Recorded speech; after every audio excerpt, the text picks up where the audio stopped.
Hello everyone, I'm Jer Bilagat, BSID 3ABA. So we will discuss about the topic for today is in IT 201 Capstone Research 1. So let's start.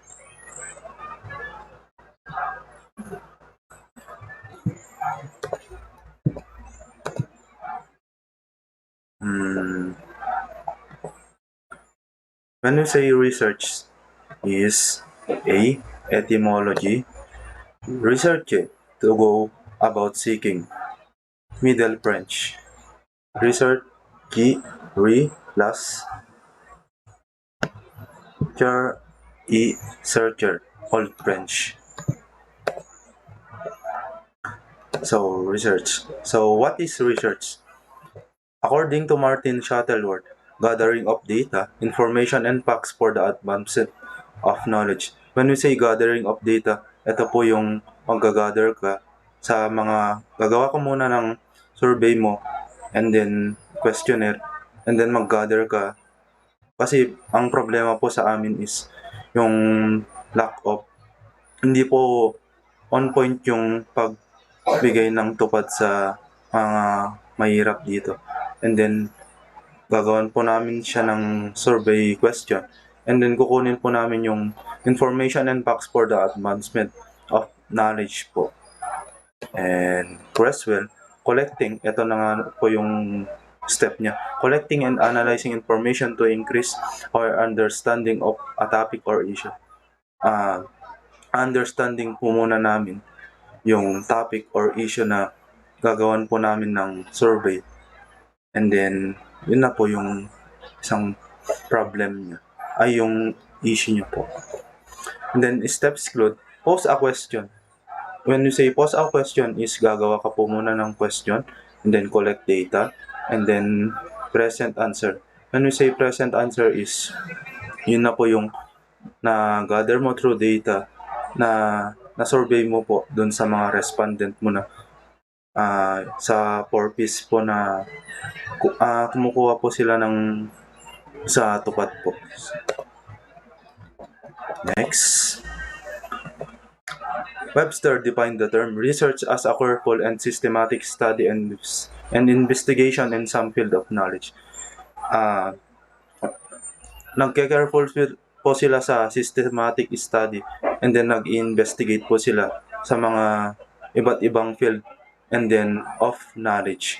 When we say dito po is nag-ikot-ikot po muna sila and then parang under observation in some field and knowledge. It is careful systematically since only be known the verse defining the corrective measures followed by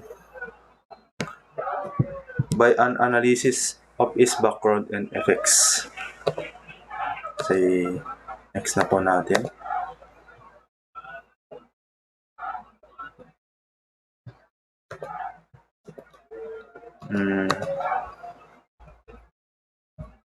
Wait lang po. Research. So,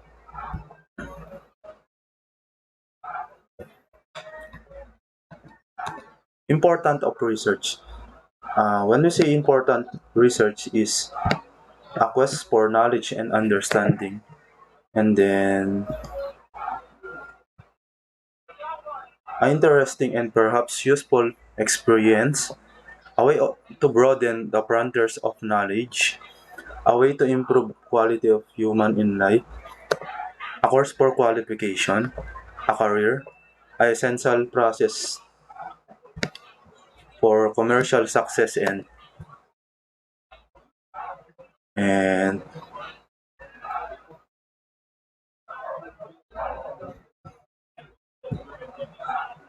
an ego boost for you. Next slide na po tayo.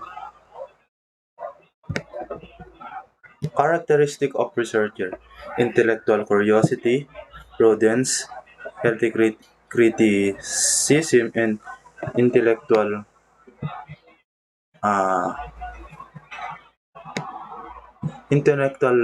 honesty.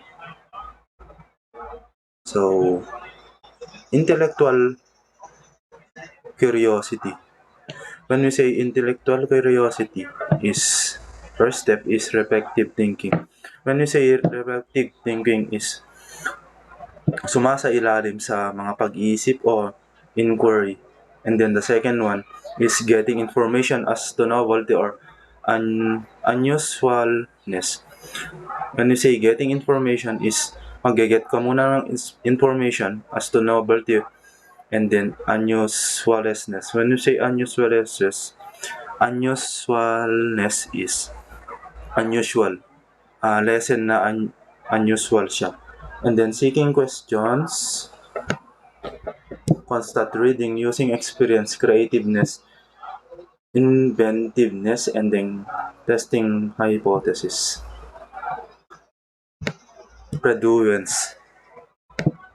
When we say produence, conducting the study at the right time, at the right place, wisely, economically, efficiently, doing at the right time.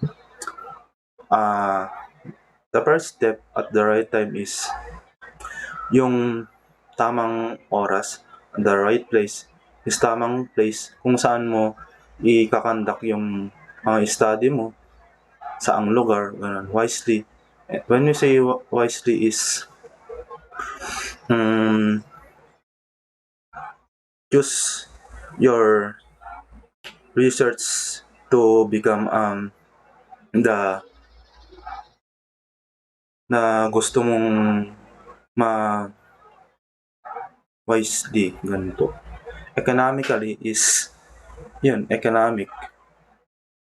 And then efficiently, how to efficient your research. And then doing at the right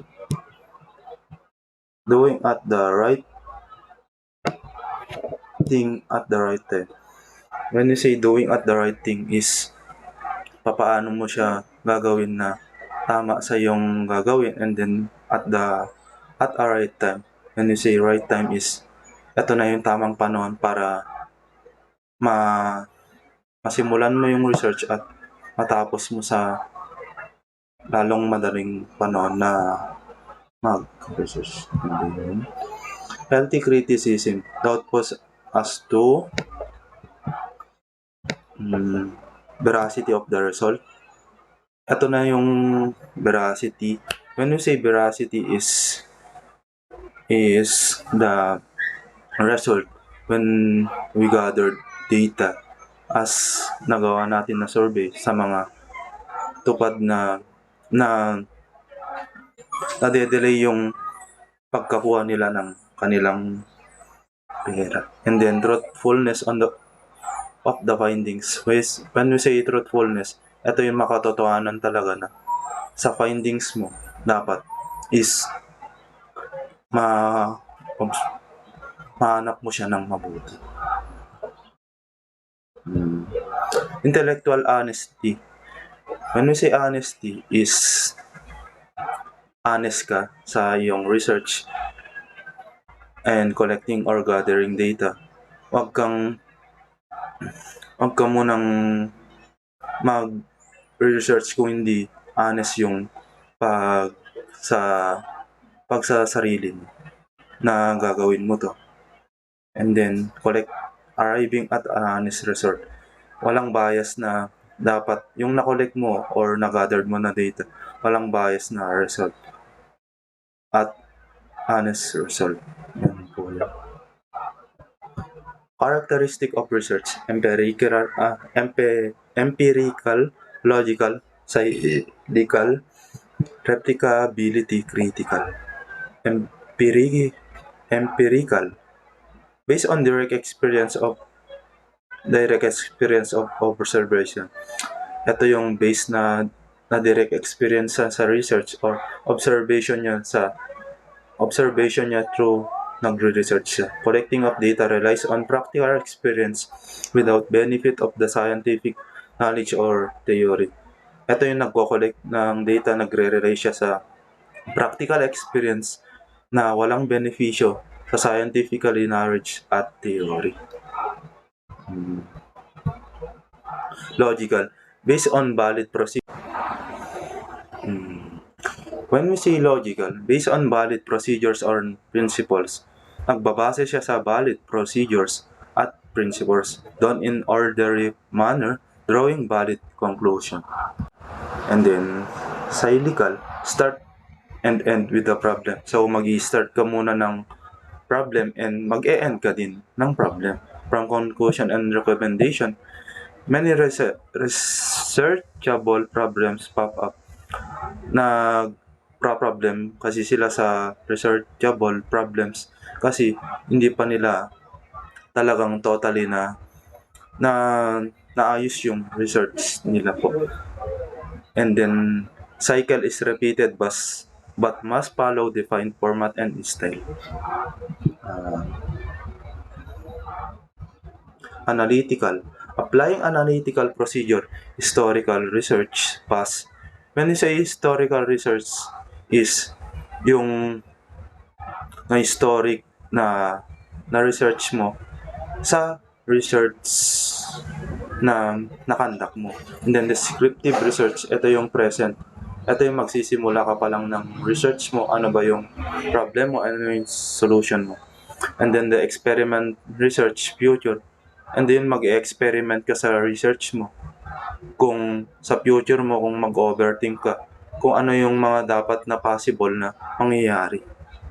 And then case study is past, present, and future.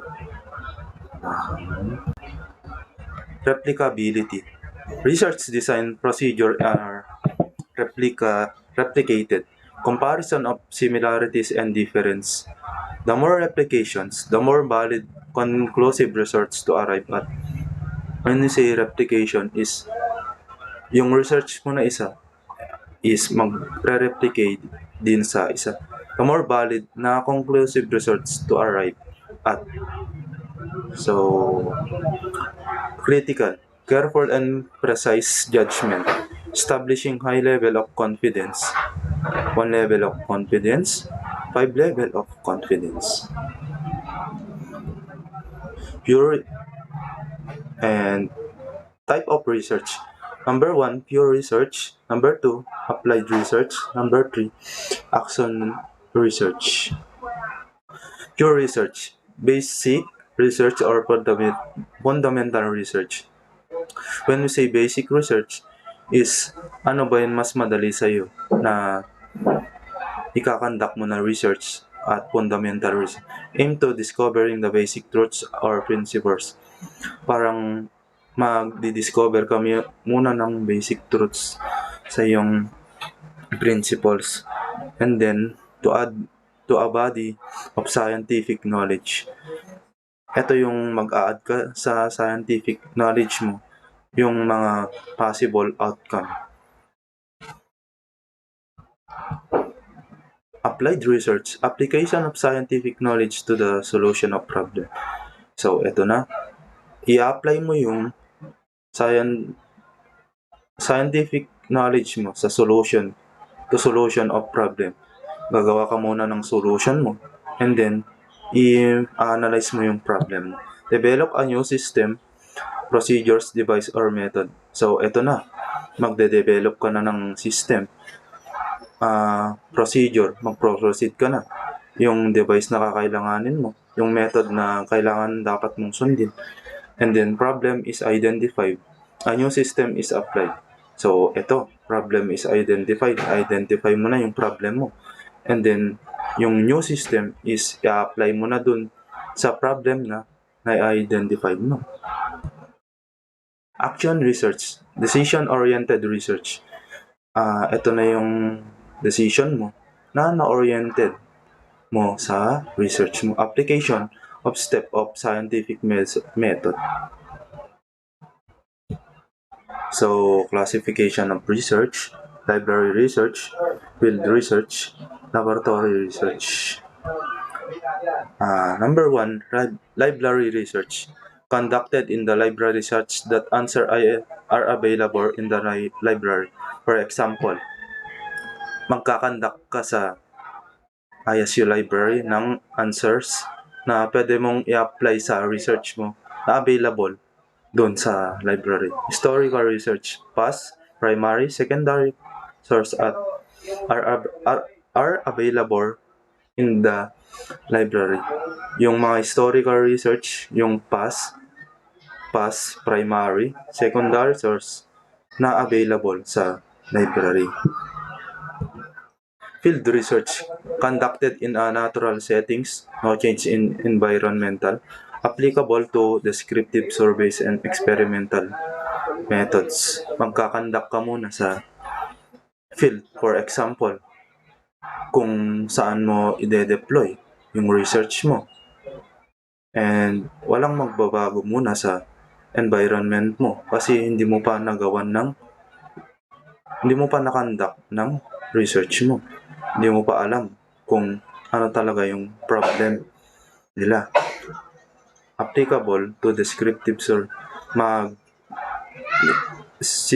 primary survey mo muna, and then yung experimental methods dun mo kung ipi-future mo kung ano ba talaga yung kailangan ng isang pagde-deployan mo or isang agency. Laboratory research conduct in artificial or controlled condition, isolating in the study and operational area to test hypotheses, to control variance, to discover the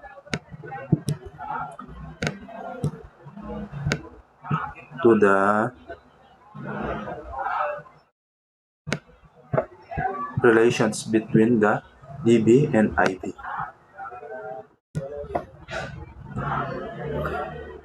Laboratory research applicable to experimental, descriptive, and case study method. So, types of variables: independent variable, dependent variable, moderate variable, control variable, intervening variable. When we say independent variable, IB is stimulus variable, determines relationship of an observed phenomenon, and independent variable is manipulated. Yung independent variable is manipulated na. Parang na-process na siya sa isang analytics, ganun po. Dependent variable, DB, response variable, observe and measure to determine the effect of variable. Dependent variable change when the independent variable varies. So, ito yung response na variable, nag-observe and na-measure niya na kung na-determine sa epekto ng independent variable. And moderate variable, secondary, special type independent variable. So, ito na yung secondary, and then ito yung parang special type independent variable sa special type sa independent variable to ascertain if it alter or modifies the relationship between the independent variable and dependent variable. Independent variable A affects dependent variable B, but factor is C is suspected to modify the relationship between A and B, so C is moderator variable. Control variable. Variable controlled by researcher. So, eto, yung variable na to, nako-control ng researcher. And effects can be neutralized by eliminating and removing. When we say epekto na neutralize, na mag-eliminate siya sa variable niya or removing, and what we call the data processing. Independent variable, A affects dependent variable. The research may control the control variable because he cannot do many variables simultaneously.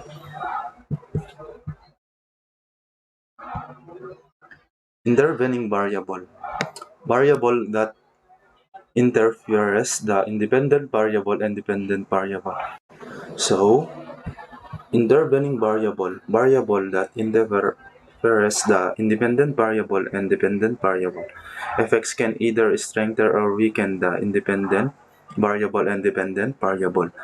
Independent variable A affects dependent variable intervening factor F might have an effect on dependent variable.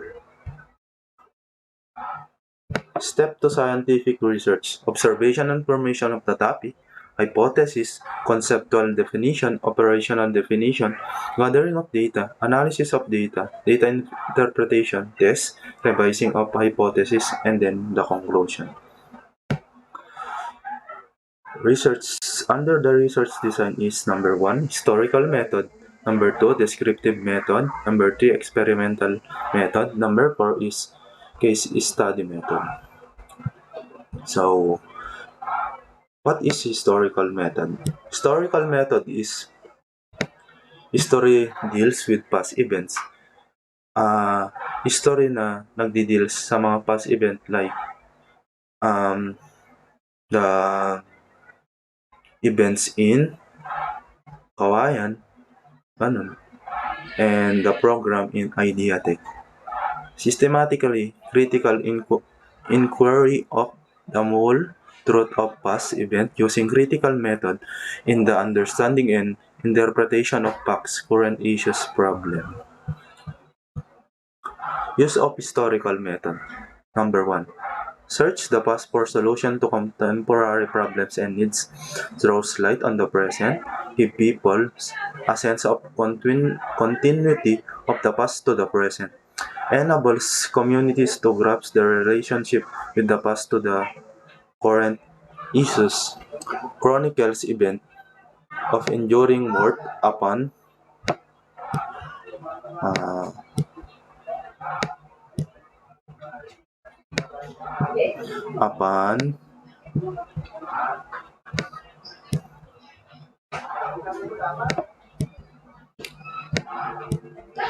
upon with the unity and a feeling of importance of human. Descriptive method. And under descriptive method is present condition, purpose to find a new truth, increase knowledge, new generational, new causal relationship, or accurate formulation of problem.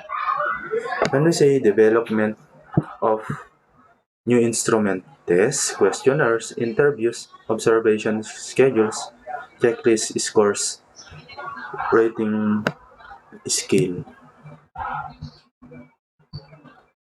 So the types of descriptive research. When you say descriptive research is the the descriptive to surveys, normative, descriptive status, descriptive analysis, descriptive classification, evaluation, comparative, correlational, and longitudinal surveys. So, descriptive methods, type of descriptive research, descriptive surveys, gathering of data regarding present conditions. So, ito na yung mag-gather con data sa mga present, sa research mo to prove the value of facts, to focus attention on important things. Tapos, questionnaire as